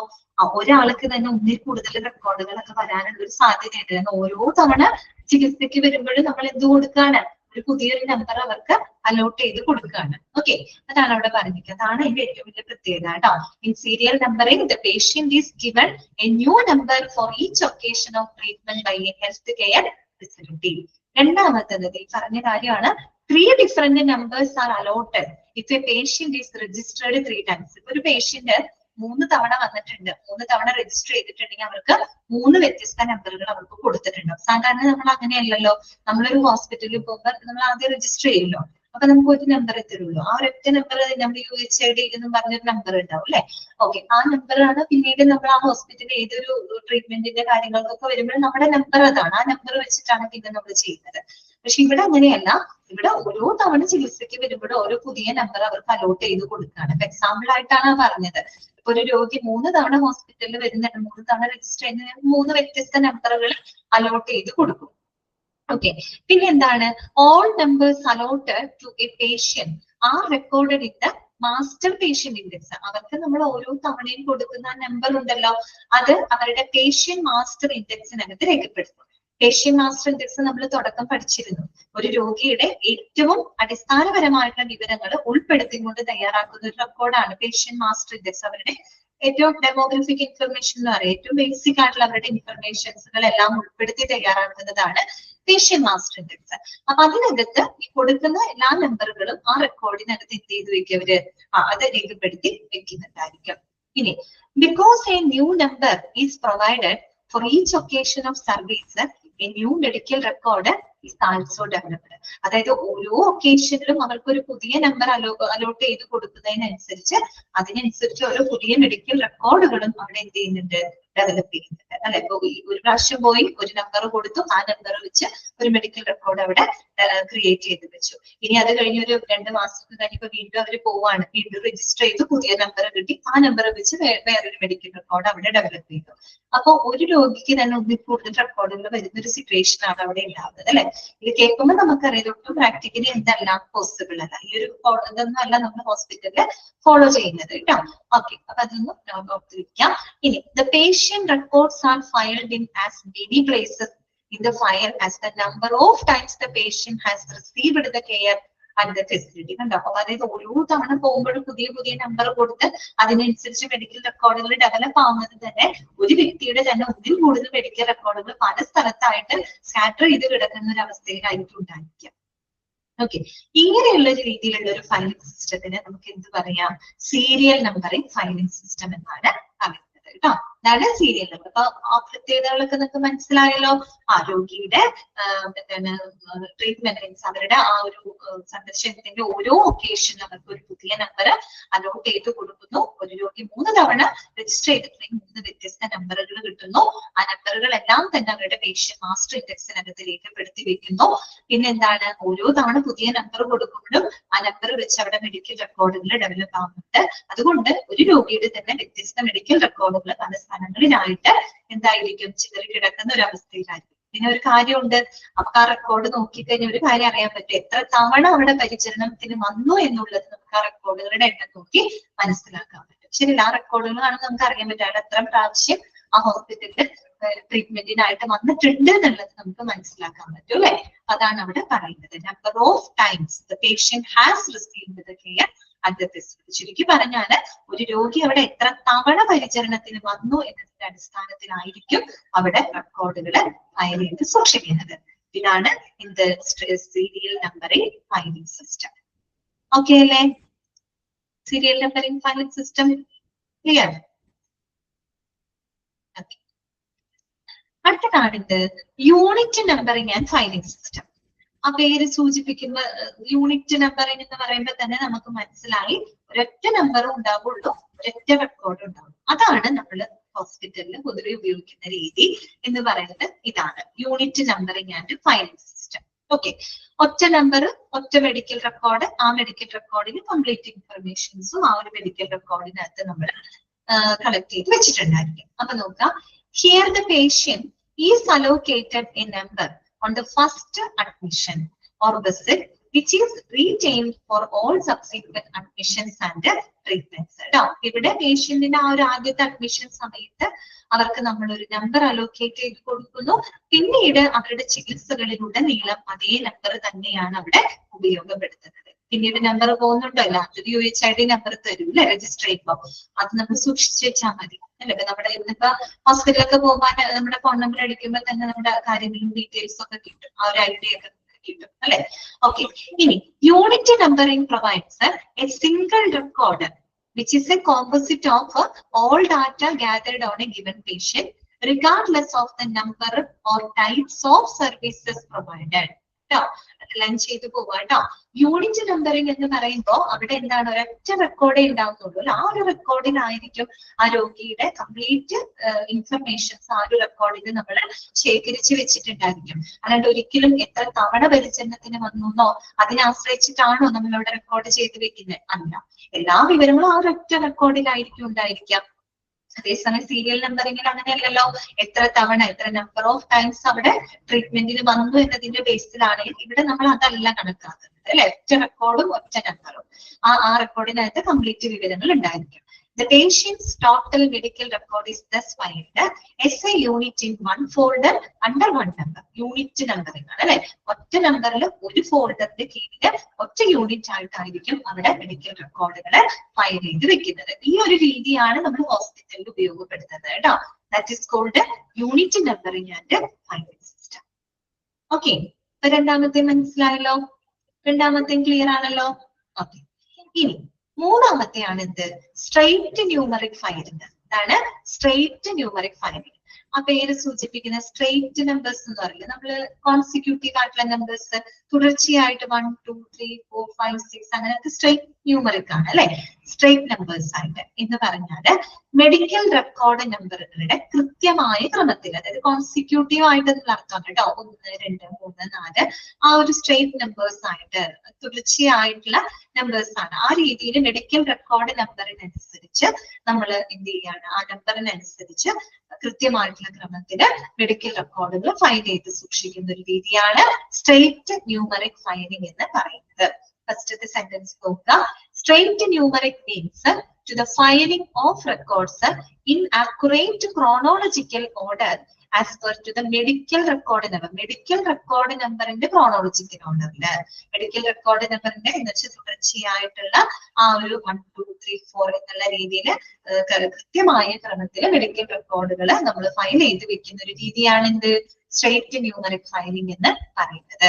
എക്സാമ്പിൾ ഇത് ഇവിടെ കൊടുത്തിട്ടുണ്ട്. Here the records consecutively numbered appear in sequence on the file shelves അതെ, അതായത് ഒരു ഫയൽ ഷെൽഫ് എടുത്താൽ അതിൽ എന്താണ് തുടർച്ചയായിട്ട് നമ്പർ ചെയ്തിരിക്കുന്ന ഫയലുകൾ നമുക്ക് ഒരുമിച്ച് കാണാനായിട്ട് സാധിക്കും എന്നുള്ളതാണ് അതിന്റെ ഒരു പ്രത്യേകത. നോക്കിയേ, the following 4 medical records would be filed as. ഇപ്പൊ ഒരു 4 മെഡിക്കൽ റെക്കോർഡുകൾ ഉണ്ടെന്ന് വിചാരിക്കാം. അത് സ്ട്രേറ്റ് ന്യൂമറിക് ഫയലിംഗ് ആണ്. ഈ ഒരു രീതിയിലായിരിക്കും 1 2 3 4 1 2 1 2 3 4 1 3 1 2 3 4 1 4 1 2 3 4 1 5 കണ്ടോ? അങ്ങനെ തുടർച്ചയായിട്ട് ഒറ്റ ഷെൽഫിലാണ് ഈ 4 ഫയലുകൾ നമുക്ക് കാണാനായിട്ട് സാധിക്കുക. അപ്പൊ ഇങ്ങനെ ഫയൽ ചെയ്യുന്നതിന്റെ ഒരു ഗുണം എന്താണെന്ന് അറിയാമോ? എന്തായിരിക്കും? It is easy to pull any number of records consecutively numbered from the file for any purpose. നമുക്ക് എത്ര ഈ പറയുന്ന ഫയലുകൾ എടുക്കാൻ നമുക്ക് എളുപ്പമാണ്, എടുക്കാനും എളുപ്പമാണ്, തിരിച്ചു വെക്കാനും എളുപ്പമാണ്. കാരണം കണ്ടിന്യൂസ് നമ്പേഴ്സ് ആയിട്ട് ഇരിക്കുന്നത് കൊണ്ട് തന്നെ നമുക്ക് അറിയാൻ പറ്റൂലോ. എളുപ്പത്തിൽ നമുക്ക് എടുക്കാനും എളുപ്പമാണ്, പിന്നെ നമ്മൾ ആവശ്യം കഴിഞ്ഞ് നമുക്ക് തിരിച്ചു വെക്കാനാണെങ്കിൽ യാതൊരു ബുദ്ധിമുട്ട് ഇതിനകത്ത് വരുന്നില്ല. ഓക്കെ, ഇതാണ് എന്ത് സ്ട്രേറ്റ് ന്യൂമറിക് ഫയലിംഗ് കേട്ടോ. Inaccurate chronological order as per to the medical record number. Okay, അപ്പൊ 3 ഫയലിംഗ് സിസ്റ്റംസ് നിങ്ങൾക്ക് മനസ്സിലായോ? ഏതൊക്കെയായിരുന്നു? Serial numbering file. Serial numbering കേൾക്കുമ്പോൾ സ്ട്രേറ്റ് ആണെന്ന് വിചാരിക്കരുത് കേട്ടോ. സീരിയൽ നമ്പർ കേൾക്കുമ്പോൾ 1 2 3 4 അങ്ങനെ വെച്ചിരിക്കും, അങ്ങനെയല്ല. Serial numbering filing system, unit numbering filing system, straight numeric filing കേട്ടോ. ഈ 3 ഫയലിംഗും മനസ്സിലായില്ലേ നിങ്ങൾക്ക്? ഓക്കെ അല്ല? അപ്പൊ ആ പ്രത്യേകത തന്നിട്ട് ഏത് ടൈപ്പ് ഓഫ് ഫയലിംഗ് ആണെന്ന് ചോദിക്കും കേട്ടോ. ഓക്കെ, ഇനി അടുത്തതാണ് എന്ത്? Terminal digit filing. എന്താണ് ടെർമിനൽ ഡിജിറ്റ് ഫയലിംഗ്? അപ്പൊ അത് കൂടുതൽ നമ്മള് ഇലക്ട്രോണിക് ഹെൽത്ത് റെക്കോർഡുകളൊക്കെയാണ് ഇന്നിപ്പോ കൂടുതലും ഹോസ്പിറ്റലുകൾ. പണ്ടത്തെ പോലെ പേപ്പർ ഫയലുകളൊക്കെ ഇപ്പൊ ഇല്ലാന്ന് തന്നെ പറയാം. പണ്ടൊക്കെ ആയിരുന്നു എന്ന് പറയുമ്പോൾ പേപ്പർ ഫയലുകളല്ലേ, റെക്കോർഡുകളൊക്കെ അങ്ങനെയായിരുന്നു. അപ്പൊ അതാവുമ്പോ ഈ പറഞ്ഞ പോലെ കേടായി പോവാനും വിവരങ്ങള് നഷ്ടപ്പെട്ടു പോവാനൊക്കെ ഉള്ളൊരു ചാൻസും ഉണ്ട്. പണ്ടത്തെ ഒരു കാലഘട്ടം അങ്ങനെ ആയിരുന്നു. പക്ഷെ ഇപ്പൊ അങ്ങനെയല്ല. ഇന്നിപ്പോ എല്ലാം കമ്പ്യൂട്ടറൈസ്ഡ് ആയി അല്ലെ? എല്ലാ സോഫ്റ്റ്വെയർ സംവിധാനങ്ങളൊക്കെ വന്നതോടുകൂടി ഒരുപാട് അഡ്വാൻസ്മെന്റ് ഒക്കെ ആയി അല്ലെ? അപ്പൊ അതുകൊണ്ട് തന്നെ ഇന്നിപ്പോ അധികവും ഇലക്ട്രോണിക് ഹെൽത്ത് റെക്കോർഡുകളും കാര്യങ്ങളും ആണ്. അപ്പൊ എത്ര വേണമെങ്കിലും നമുക്ക് സ്റ്റോർ ചെയ്ത് വെക്കാൻ, വിവരങ്ങൾ ഒരു കാലത്ത് നഷ്ടപ്പെടില്ല. അതിനൊക്കെ ഒരുപാട് അഡ്വാൻറ്റേജസ് ഉണ്ട്. അപ്പൊ ആ ഒരു രീതിയിലൊക്കെ നമ്മൾ ഉപയോഗിക്കുന്ന ഒരു ഫയലിംഗ് സിസ്റ്റത്തെ പറ്റിയിട്ടാണ് ഇനി പറയുന്നത്, ടെർമിനൽ ഡിജിറ്റ് ഫയലിംഗ് കേട്ടോ. അപ്പൊ നോക്കാം, terminal digit filing is a simple and exact filing method കേട്ടോ. Simple and exact filing method ആണ് ടെർമിനൽ ഡിജിറ്റ് ഫയലിംഗ് എന്ന് പറയുന്നത്. ഇനി ഇത് എങ്ങനെയാണെന്ന് നോക്കാം. യൂഷ്വലി എ 6 ഡിജിറ്റ് നമ്പർ, അത് നമ്മൾ ഓൾറെഡി പറഞ്ഞിട്ടുണ്ട്. മെഡിക്കൽ റെക്കോർഡ് നമ്പർ പൊതുവെ 6 ഡിജിറ്റ് നമ്പർ ആയിരിക്കും എന്നുള്ളത് നമ്മൾ തുടക്കമേ പറഞ്ഞിട്ടുണ്ട് അല്ലെ? അപ്പോ ഒരു എക്സാമ്പിൾ നോക്കി നമുക്കത് പറയാം. നോക്കിയേ, ഇതിന്റെ ലാസ്റ്റ് എക്സാമ്പിൾ കൊടുത്തത് ആദ്യം തന്നെ എടുത്തോ. ഇത് കേട്ടോ, ഇത് 1 2 3 4 5 6 എന്ന് പറയുന്ന ആ ഒരു ഇത് നോക്കുക. അപ്പൊ നോക്കുക, usually A 6 digit number is used. Okay, and divided with a hyphen into 3 parts ആണ്. ഹൈഫൺ ഉപയോഗിച്ച് നമ്മൾ 3 ഭാഗങ്ങളാക്കി മാറ്റിയിട്ടുണ്ട് അല്ലെ? 1 2 ഒരു ഭാഗം, 3 4 ഒരു ഭാഗം, 5 6 മൂന്നാമത്തെ ഭാഗം. ഹൈഫൺ ഉപയോഗിച്ച് നമ്മൾ 3 വ്യത്യസ്ത ഭാഗങ്ങളാക്കി മാറ്റുന്നു. Each part generally containing 2 digit. ഓരോ പാർട്ടിലും 2 അക്കങ്ങളാണുള്ളത് അല്ലെ? ഓക്കെ, 1 2 ഇവിടെയാണെങ്കിൽ 3 4 5 6. അപ്പൊ ഹൈഫൺ ഉപയോഗിച്ച് നമ്മൾ 6 ഡിജിറ്റ് നമ്പറിനെ 3 പാർട്ടാക്കി മാറ്റുന്നു. ഓരോ പാർട്ടിനകത്തും 2 ഡിജിറ്റുകൾ വീതമാണ് ഉള്ളത്. ഇനി അടുത്തത് ശ്രദ്ധിക്കുക കേട്ടോ. നിങ്ങളുടെ കയ്യിൽ പേനയോ പെൻസിലോ ഒക്കെ ഉണ്ടെങ്കിൽ ഒന്ന് എഴുതി വെച്ചേക്കാം. നോക്കുക, ശ്രദ്ധിക്കാം. The primary digits are the last 2 digits on the right hand side of the number. അപ്പൊ ഈ നമ്പറിന്റെ റൈറ്റ് ഹാൻഡ് സൈഡ് എടുക്കുക, വലതുവശം എടുക്കാം. ഏതാണത്? ലാസ്റ്റ് വരുന്ന നമ്പർ ഏതാണ്? 5 6. വലതുവശമാണ് കേട്ടോ, 5 6. ആ അവസാനത്തെ last 2 digits on the right hand side of the number ആണ് നമ്മൾ പ്രൈമറി ഡിജിറ്റ് എന്നാണ് പറയാ. എന്താ പറയാ? Primary digit. അപ്പൊ ഒരു കാര്യം ചെയ്തോ, അതിന്റെ മുകളിൽ നിങ്ങൾ ജസ്റ്റ് പി എന്ന് എഴുതി വെച്ചോളൂ കേട്ടോ. പി എന്ന് എഴുതി വെച്ചോളൂ. പ്രൈമറി എന്ന് സൂചിപ്പിക്കുന്ന പി എന്നൊന്ന് എഴുതി വെക്കുക കേട്ടോ. എവിടെയാ വരിക? 5 6ന്റെ അടുത്ത്. നമ്മൾ എന്താ പറഞ്ഞേ? Last 2 digits on the right hand side ആണ്. അപ്പൊ അത് ഏറ്റവും വലത്തെ അറ്റത്ത് കിടക്കുന്ന 2 ഡിജിറ്റുകളാണ് 5 6. അതാണ് പ്രൈമറി ഡിജിറ്റ്. അപ്പൊ അതിന്റെ മുകളിൽ പി എന്ന് സൂചിപ്പിക്കുക കേട്ടോ. അടുത്തത് secondary digits are the middle digit. Secondary digit എന്ന് പറയുമ്പോൾ ആ മിഡിൽ അല്ലെ, നടുക്കുള്ള ഡിജിറ്റ് ആണ് സെക്കൻഡറി ഡിജിറ്റ്. സോ അതിന്റെ മുകളിൽ എസ് എന്ന് എഴുതിക്കോളൂ. നിങ്ങൾ എസ് എന്ന് എഴുതിക്കോളൂ കേട്ടോ. സെക്കൻഡറി എന്ന് സൂചിപ്പിക്കാൻ എസ് എന്ന് എഴുതിക്കാം. ഓക്കെ, അടുത്തതോ and tertiary digits are the first two എന്നാണ് കേട്ടോ. ടോ എന്നാണ് ഡിജിറ്റ് 2 ആണ്. Okay, the tertiary digits are the first two on the left side of the number. ഇനി ആ നമ്പറിന്റെ ഏറ്റവും ലെഫ്റ്റ് സൈഡില് ഇടത് വശത്ത് കാണുന്ന ഫസ്റ്റ് ഡിജിറ്റ്സ് ഉണ്ടല്ലോ, അതാണ് എന്ത് ടെർഷ്യറി ഡിജിറ്റ്സ്.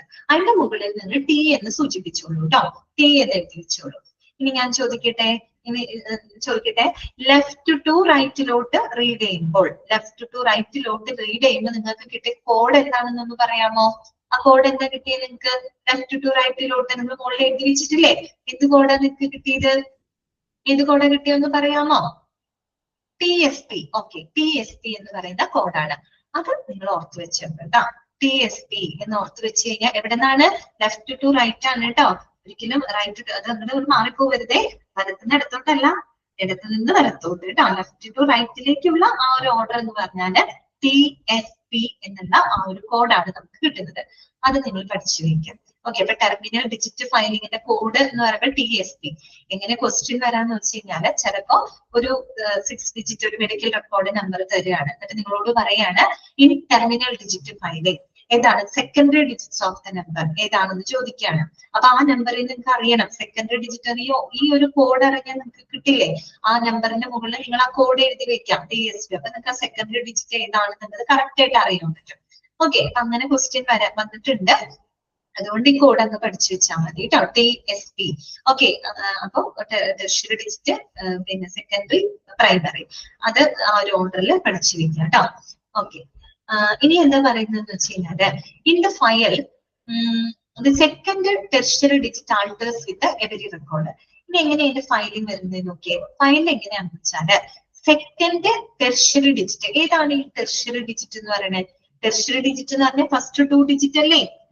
അപ്പൊ ആദ്യത്തേൽ ഏതാണ് ടെർഷ്യറി ഡിജിറ്റ് എന്ന് പറയുമ്പോൾ ഏതാണ്? 1, 2 അല്ലെ? ഓക്കെ, അതിന്റെ second digit, second tertiary digit, അതായത് ടെർഷ്യറി ഡിജിറ്റ് എന്ന് പറഞ്ഞാൽ ആദ്യത്തെ 2, അതിന്റെ രണ്ടാമത്തെ ഡിജിറ്റ് ഏതാ? 2 അല്ലേ? രണ്ടാമതിരിക്കുന്ന ഡിജിറ്റ് 2 ആണ്. ഓക്കെ, അതാണ് ഓരോ റെക്കോർഡിനും ഇത് ചെയ്തുകൊണ്ടിരിക്കുന്നത്, ആൾട്ടർ ചെയ്തുകൊണ്ടിരിക്കുന്നത്. ഇത് കണ്ടാൽ അറിയാൻ പറ്റും. 1, 2, 3, 4, 5, 6 സെക്കൻഡ് ഡിജിറ്റ് ആയി ടെർഷ്യറി ഡിജിറ്റ് ആയി 2. ഇവിടേക്ക് എത്തിയപ്പോ അത് 3 ആയി, ബാക്കിയൊന്നും മാറിയിട്ടില്ല. ഇവിടെ നിന്ന് എത്തിയപ്പോ 4 ആയി. ഓക്കെ, ഇവിടേക്ക് എത്തിയപ്പോ 5 ആയി, അടുത്തത് 6 അല്ലെ? അപ്പൊ സെക്കൻഡ് ടെർഷ്യറി ഡിജിറ്റ് ആണ് ഇത് ചെയ്തുകൊണ്ടിരിക്കുന്നത്, നമ്മുടെ ആൾട്ടർ ചെയ്തുകൊണ്ടിരിക്കുന്നത്, ചേഞ്ച് ചെയ്തുകൊണ്ട് ഇരിക്കുന്നത്. ഓക്കെ, ഇതാണ് ഇത് ടെർമിനൽ ഡിജിറ്റ് ഫയലിംഗ് എന്ന് പറയുന്നത്. അപ്പൊ ടെർമിനൽ എന്നാണല്ലോ തുടങ്ങുന്നത്, നമ്മുടെ കോഡ് തുടങ്ങുന്നതും T തന്നെയാണ് കേട്ടോ. TSP എന്നാണ് അതിന്റെ കോഡ്. ഓക്കെ, അങ്ങനെയാണെങ്കിൽ ഒരു കാര്യം ചോദിക്കട്ടെ, ഈ ഒരു നമ്പർ നോട്ട് ചെയ്യാം കേട്ടോ. ലാസ്റ്റത്തെ നമ്പർ 153456. ഇതിന്റെ പ്രൈമറി ഡിജിറ്റ് ഏതാണെന്നൊന്ന് പറയാമോ നിങ്ങള്? പ്രൈമറി ഡിജിറ്റ് ഒന്ന് പറഞ്ഞേ. ഇതിനകത്ത് പ്രൈമറി ഡിജിറ്റ് ഏതാണ് ലാസ്റ്റത്തേല് എന്ന് പറഞ്ഞേ? Primary digit 56. ഓക്കെ, കറക്റ്റ് ആണ്. അങ്ങനെയാണെങ്കിൽ സെക്കൻഡറി ഡിജിറ്റ് ഏതാണെന്ന് പറയൂ. സെക്കൻഡറി ഡിജിറ്റ് ഏതാ? Secondary digit 34. Okay, then primary digit 15 ആണ്. ഓക്കെ, ആ രീതിയിൽ ചോദിക്കാറുണ്ട് കേട്ടോ. ഇനി അടുത്തത് എന്താണെന്നറിയോ? Middle digit filing. ചെറിയൊരു വ്യത്യാസമുള്ളൂ, ആ കോഡിൽ ഒരു വ്യത്യാസം മാത്രമേ ഉള്ളൂ കേട്ടോ. മിഡിൽ ഡിജിറ്റ് ഫൈലിംഗ് എന്ന് പറയുന്നത് it is A substitute for the terminal digit filing. നമ്മൾ ടെർമിനൽ ഡിജിറ്റ് ഫയലിന് സബ്സ്റ്റിറ്റ്യൂട്ട് ആയിട്ട് പകരമായിട്ടൊക്കെ ഉപയോഗിക്കുന്ന മറ്റൊരു ഫൈലിംഗ് മെത്തേഡാണ് മിഡിൽ ഡിജിറ്റ് ഫൈലിംഗ് കേട്ടോ. ഇവിടെ here the primary, secondary, tertiary digits are in different പൊസിഷനിൽ അത് ചേഞ്ച് ഉണ്ട്, അതാണ് വ്യത്യാസം വരുന്നുള്ളൂ കേട്ടോ. അപ്പൊ ഒന്ന് ശ്രദ്ധിക്കുക, അതുപോലെ ഒന്ന് എഴുതി വെക്കാം. ആദ്യം എന്താ പറയുന്നത്? Middle part of the digits are the primary digit. Middle part of the digit, ആദ്യത്തെ നമ്പർ നോട്ട് ചെയ്തോളൂ. 4, 6, 6, 8, 9, 6. നമ്മൾ എന്താ പറഞ്ഞേ? Middle part of the digit is primary digit. അപ്പൊ മിഡിൽ പാർട്ട് ഏത് അവിടെ? 6, 8. അതാണ് എന്ത്? പ്രൈമറി അല്ലെ? അതാണ് പ്രൈമറി ഡിജിറ്റ്. അപ്പൊ അതിന്റെ മുകളിൽ പീന് എഴുതി വെച്ചോ, നിങ്ങള് പീന് എഴുതി വെച്ചോ. ഓക്കെ, അടുത്തത് എന്താണ്? The digits on the left side digit 4, 6 ആണ്. അതാണ് ഇത് സെക്കൻഡറി ഡിജിറ്റ്. അപ്പൊ അതിന്റെ മുകളിൽ നിങ്ങൾ S എന്ന് എഴുതി വെക്കാം. പിന്നെ സ്വാഭാവികമായിട്ട് T ഏതായിരിക്കും? ലാസ്റ്റത്തെ ആയിരിക്കും അല്ലെ? And the digits on the right side ആണ് ടെർഷ്യറി ഡിജിറ്റ്. ഏറ്റവും അകലത്തെ അറ്റത്തുള്ളതാണ് ടെർഷ്യറി ഡിജിറ്റ്. ഇനി അങ്ങനെയാണെങ്കിൽ ലെഫ്റ്റ് ടു റൈറ്റിലോട്ട് നിങ്ങൾക്ക് കിട്ടിയ കോഡ് ഒന്ന് പറയാമോ? എന്ത് കോഡാണ് നിങ്ങൾക്ക് കിട്ടിയത്? ഇപ്പൊ കിട്ടിയ കോഡ് എന്ന് പറയോ? ലെഫ്റ്റ് ടു റൈറ്റിലോട്ട് വന്ന കോഡ് എന്തായിരുന്നു? SPT. ഓക്കെ, എന്താണ് SPT? അത് പഠിച്ചു വെക്കാം കേട്ടോ. മിഡിൽ ഡിജിറ്റ് ഫയലിംഗിലെ കോഡ് SPT. ചിലപ്പോൾ ഒരു നമ്പർ തന്നിട്ട് നിങ്ങളോട് ചോദിക്കാം digit filing which is the primary digit, which is the tertiary digit എന്നൊക്കെ ചോദിച്ചു കഴിഞ്ഞാൽ ആ കോഡ് അങ്ങ് എഴുതി വെച്ചാൽ മതി. കോഡ് എഴുതി വെക്കണം, കോഡ് എഴുതി വെച്ച് നമ്പർ കറക്റ്റ് ആയിട്ട് നോക്കുക കേട്ടോ. ഇത്രയാണ് മെയിൻ ആയിട്ടുള്ള ഫയലിംഗ് സിസ്റ്റങ്ങള് നമുക്ക് പഠിക്കാനുള്ളത് കേട്ടോ. ഇതൊക്കെയായിരുന്നു serial numbering filing system, unit numbering filing system, state numeric filing, പിന്നെ terminal digit filing and middle digit കേട്ടോ. ഓക്കെ, അപ്പൊ നമുക്ക് നമ്മുടെ ക്ലാസ് ചെയ്യാം. ഓക്കെ അല്ലേ എല്ലാവർക്കും? അടുത്ത ക്ലാസ്സിൽ നമുക്ക് ഫോർമാറ്റ് ആണ് പഠിക്കാനുള്ളത് കേട്ടോ. അതും കൂടെ കഴിഞ്ഞാൽ നമ്മുടെ ആ ചാപ്റ്റർ തീരും. അപ്പൊ നമുക്ക് 4ാമത്തെ മൊഡ്യൂളിലേക്ക് കടക്കാം. അത് കഴിഞ്ഞിട്ട് കേട്ടോ. ഓക്കെ, അപ്പൊ അതിന്റെ ചെയ്തോട്ടെ, അതിന്റെ ചെയ്യാണ് കേട്ടോ. നെക്സ്റ്റ് ക്ലാസ്സിൽ. Thank you miss. Thank you ma'am.